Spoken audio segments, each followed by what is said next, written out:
When we talk about peace as the absence of war, I think we are missing the point. Because most people, when they say peace, they think peace means no war. But in my opinion, this is a very, very shallow and small understanding of what is peace. In fact, I don't really believe this is the correct understanding of what is peace at all.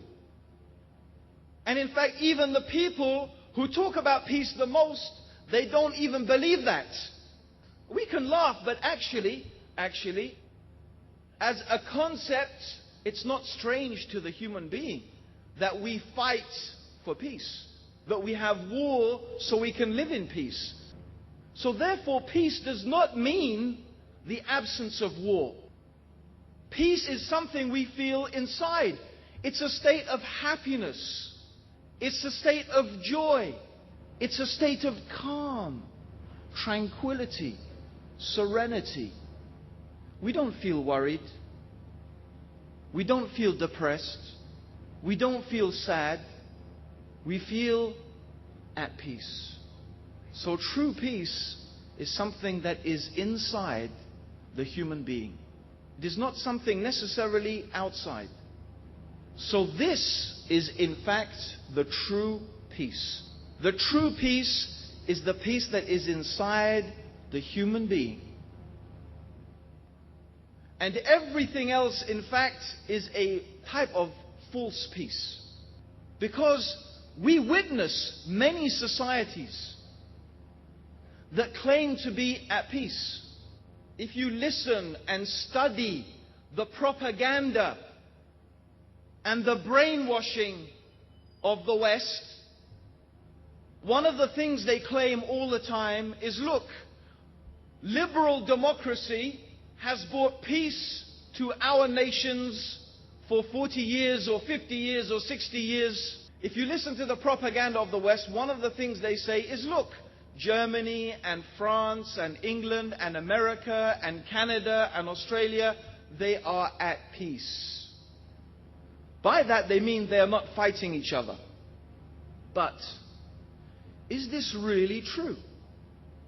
It's true they are not at war. It's true that these countries are not dropping bombs on each other right now anyway. But let's examine something else. Let's look at their societies. Let's look at America. The crime rate, violent crime, rape, alcohol abuse, drug abuse, kids shooting each other in schools, kids knifing each other in the streets, gang warfare. Washington, D.C. is called the murder capital of the world. Of the world. Not of America, of the world. A woman is raped in America. One woman, I think, is raped every 3 minutes in Canada. In England, women, they interviewed women and they found that 80% of women did not feel safe to travel on the underground, the public transport system at night. In England, we are afraid to let our children go and play outside because there are pedophiles, because we are hearing about people who are kidnapping children and sexually molesting them and murdering them in the most horrific way. And I want to ask you a question. Can we really say that is peace? No, this is not peace. We find people are depressed. People are depressed. They are taking drugs like Valium, drugs because they are clinically depressed. They are so depressed they need to take drugs to make themselves feel more happy. They drink alcohol and they take ecstasy and so many drugs and intoxicants.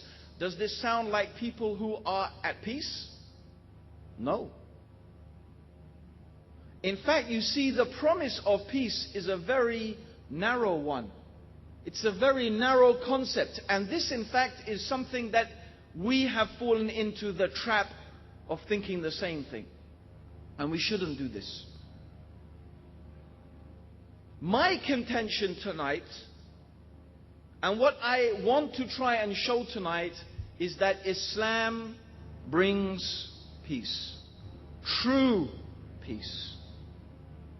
The true peace of the soul, the peace and tranquility that is in the heart and the soul of the individual. And in fact, I will say, without this peace of soul, without this peace of mind, without this tranquility inside the human being, there will never ever be true peace on this earth. Never. And I will say more than this, that Islam is the only way to establish true peace. There is no other religion, there is no other way of life that is able to give the human being true peace and true happiness.